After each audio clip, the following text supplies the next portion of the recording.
اعوذ باللہ من الشیطان الرجیم بسم اللہ الرحمن الرحیم۔ معزز ناظرین و سامعین، السلام علیکم۔ یہ ان دنوں کی بات ہے جب حضور اکرم صلی اللہ علیہ وسلم اس جہان فانی میں صحابہ کے درمیان موجود ہوا کرتے تھے، اور صحابہ کرام حضور اکرم صلی اللہ علیہ وسلم کے چہرہ مبارک کو دیکھ کر اپنی آنکھوں کو منور کیا کرتے تھے۔ ایک دفعہ حضور اکرم صلی اللہ علیہ وسلم نماز کے بعد بیٹھے ہوئے تھے اور صحابہ کرام ان کے گرد گھیرا ڈالے ہوئے تھے، باتیں ہو رہی تھیں کہ اچانک حضور اکرم صلی اللہ علیہ وسلم نے ارشاد فرمایا کہ اس دروازے میں سے ابھی تھوڑی دیر میں ایک جنتی شخص داخل ہوگا۔ جب صحابہ کرام نے یہ لفظ سنے تو ان کا اشتیاق بڑھ گیا، وہ اس چیز کو یعنی بہت زیادہ ان کے دل میں خواہش پیدا ہوگی کہ وہ کون سا شخص ہے جس کو حضور اکرم صلی اللہ علیہ وسلم نے اس دنیا میں جنت کی بشارت دے دی ہے۔ تھوڑی دیر میں ایک انصاری صحابی اس دروازے میں سے داخل ہوئے، انہوں نے سلام کہا اور ایک طرف چپکے سے بیٹھ گئے، باتیں ہوتی رہیں۔ اسی طرح دوسرے دن پھر حضور صلی اللہ علیہ وسلم نے ارشاد فرمایا کہ اس دروازے سے ایک جنتی شخص داخل ہوگا، بات چلتی رہی۔ تیسرے دن پھر حضور اکرم صلی اللہ علیہ وسلم نے ارشاد فرمایا کہ ابھی تھوڑی دیر میں اس دروازے سے ایک جنتی صحابی داخل ہوگا، وہی ایک صحابی جو انصاری صحابی تھے اور انتہائی شریف انسان تھے، وہی تینوں دن وہی صحابی اس دروازے میں سے آتے رہے، اور صحابہ کرام انہیں دیکھ کر ان کے جنتی ہونے پر خوشیاں مناتے رہے، اور دلوں میں ان کے بھی شوق فزوں تر ہوتا رہا کہ ہمیں بھی شاید کسی دن جنتی ہونے کی خوشخبری مل جائے۔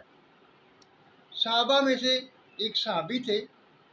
عبداللہ بن عمرو بن سعد، جو کہ بہت عبادت گزار تھے۔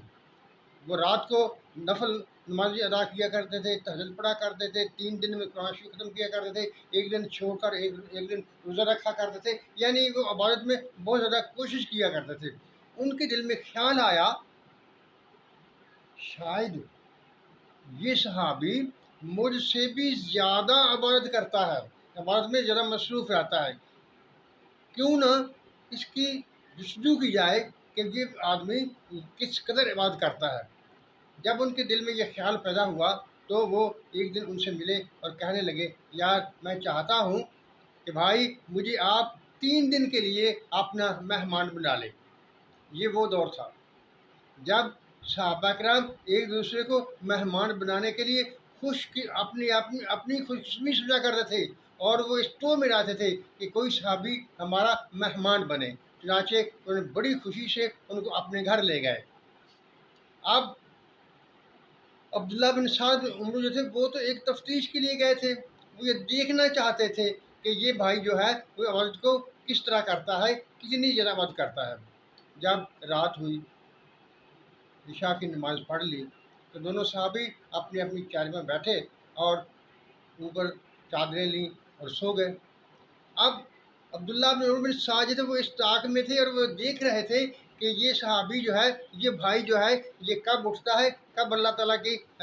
نفل عبادت میں یہ شریک ہو جاتا ہے اور ساری رات جا کر گزارے گا۔ لیکن وہ صحابی جب عشاء پڑھ کر سوئے تو ساری رات سوتے رہے اور صبح اٹھے اور فجر کی نماز ادا کی۔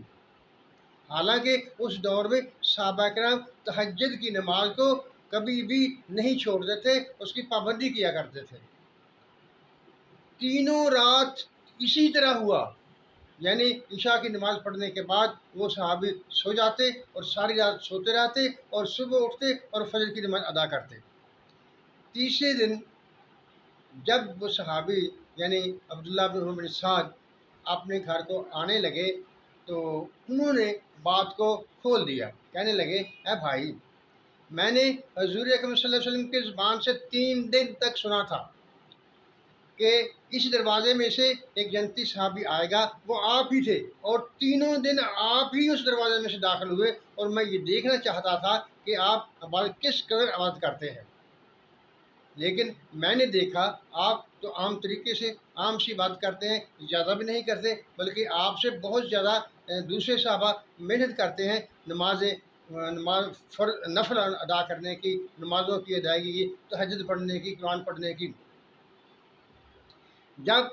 حضرت عبداللہ بن عمر بن سعد وہاں سے روانہ ہونے لگے تو اس صحابی نے ان کو آواز دے کر روکا اور کہا دیکھو میں تمہیں ایک عمل بتاتا ہوں، شاید یہ اس عمل کی برکت سے ہو۔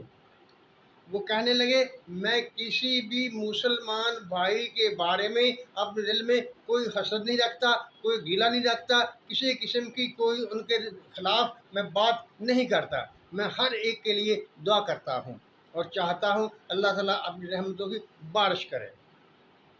حضرت عبداللہ بن عمر سعد نے کہا شاید یہی تمہارا وہ عمل ہے جو تمہیں اس مقام تک لے کر پہنچ چکا ہے۔ معزز ناظرین و سامعین، دیکھیے دو صحابی ہیں، ایک حضرت عبداللہ بن عمر سعد جو کہ اللہ تعالیٰ کی عبادت میں بہت زیادہ کوشش کرنے والے ہیں، اور دوسرے صحابی جو ایک عام مسلمان کی طرح اپنا وقت گزارتے ہیں اور وقت کی نمازوں پر دیتے ہیں اور رات کو سو جاتے ہیں، صبح اٹھتے ہیں، فجر کی نماز ادا کرتے ہیں، لیکن ایک چیز جو وہ بیان کرتے ہیں کہ میں کسی سے گلہ نہیں رکھتا، کسی کے بارے میں میرے دل میں کوئی حسد نہیں ہوتا، بلکہ میں سب کے لیے دعا کرتا ہوں۔ اس بات سے یہ نتیجہ نکلتا ہے کہ جنت کو حاصل کرنے کے لیے عبادتی کثرت کی ضرورت نہیں ہے، ضرورت ہے تو صرف خیر خواہی کی ہے۔ جیسے حضور صلی اللہ علیہ وسلم نے فرمایا الدین نصیحہ، دین خیر خواہی کا نام ہے۔ خیر خواہی ہی وہ ایسا عمل ہے جو انسان کو جنت کا حقدار بنا دیتا ہے، ایک مسلمان کو جنت کا حقدار بنا دیتا ہے۔ جب آپ خیر خواہی کریں گے تو آپ کے دل میں حسد بغض و کینہ نہیں رہے گا، یعنی جہاں حسد بغض و کینہ ہوتا ہے وہاں خیر خواہی نہیں ہوتی۔ معزز ناظرین و سامعین، اللہ تعالی ہم سب کا حامی و ناصر ہو اور ہم سب پر اپنی رحمتوں کی بارش کرے، آمین۔ اللہ حافظ۔